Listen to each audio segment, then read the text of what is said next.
No programa de hoje, a importância dos mitos e das lendas na formação cultural de um povo. Pílulas de História. Você já reparou na quantidade de filmes de super-heróis que foram lançados nos últimos anos? Vingadores, Liga da Justiça, X-Men, Homem-Aranha, Mulher Maravilha, entre muitos outros. Só da Marvel Studios foram lançados 23 filmes na última década. O sucesso dessas produções não está somente em suas incríveis cenas de ação, mas principalmente no fato de seus personagens transmitirem valores e exemplos de comportamento, modelos que muitos de nós tentam imitar. Como, por exemplo, quando Peter Parker descobre ter poderes. Sabe, naquela cena em que seu tio lhe diz a famosa frase: "Lembre-se, com grandes poderes, vem grandes responsabilidades." A partir dali, Peter resolve abrir mão da própria segurança para se tornar um protetor da vida de pessoas inocentes. É por isso que ele se torna o Homem-Aranha. Que exemplo, hein? O curioso é que mesmo que todos nós saibamos que esses super seres não existam de verdade, suas incríveis histórias continuam atraindo a atenção do público. Só para se ter uma ideia, o filme Vingadores Ultimato, lançado em 2019, foi assistido por milhares de pessoas, se tornando a maior bilheteria da história do cinema. Contudo, a atração por histórias de seres superpoderosos não é exatamente uma novidade, já que provavelmente desde que a primeira tribo humana se sentou de frente para uma fogueira, histórias míticas que envolvam criaturas extraordinárias têm sido contadas. Como faziam os indígenas que viviam nas terras onde hoje é o Brasil, os índios cultivavam uma série de histórias lendárias, lendas que de um modo geral tinham como característica principal o ensino sobre a importância e preservação da natureza, como é o caso da lenda do Caipora, uma criatura da mata que atacava todos que representassem a ameaça à floresta. A moral da lenda do Caipora é que todo mal realizado contra a natureza, mais cedo ou mais tarde, acaba se voltando contra os próprios seres humanos. Já os gregos antigos narravam histórias míticas incríveis onde deuses, semideuses e heróis enfrentavam criaturas monstruosas como o Minotauro, uma criatura meio humana, meio touro, mas que foi vencida pelo incrível herói Teseu.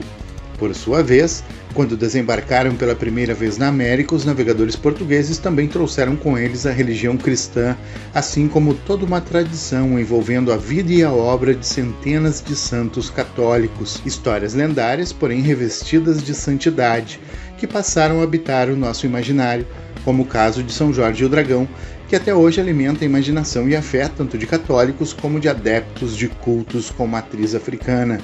Por sinal, os povos africanos que aqui chegaram também deixaram suas marcas na construção de uma cultura folclórica nacional. O curioso é que tanto a tradição católica trazida pelos portugueses quanto as lendas cultivadas pelos povos indígenas e africanos, ou ainda os mitos narrados pelos gregos antigos, ainda influenciam a cultura brasileira da atualidade, mesmo daqueles que não seguem ou não acreditam nessas tradições. E querendo nós ou não, é algo muito parecido com o que os mitos atuais dos filmes de super-heróis continuam fazendo, pois sejam eles antigos ou modernos, os mitos e as lendas continuam influenciando a cultura de nossa sociedade.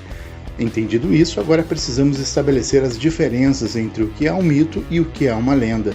Bom, mitos normalmente são definidos como histórias fantásticas onde um personagem heróico, que pode ou não ter poderes, precisa superar adversidades que ultrapassam as capacidades de um ser humano normal.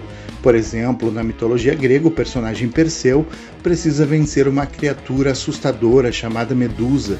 Diante de um adversário que transforma seus oponentes em pedra, o herói utiliza de sua sabedoria sobre-humana para criar um plano de vitória contra o terrível monstro. E consegue.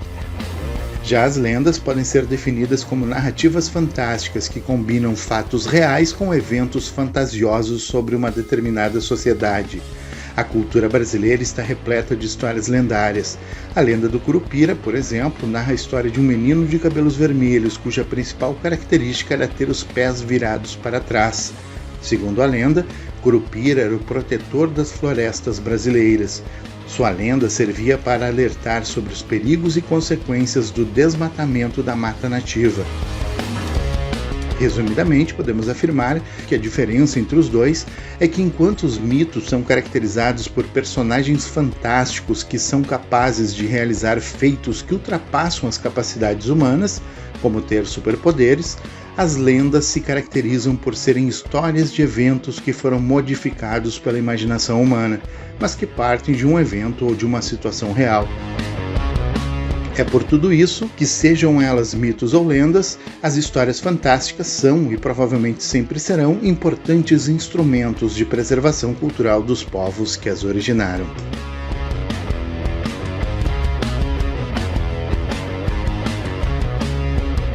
Pílulas de História.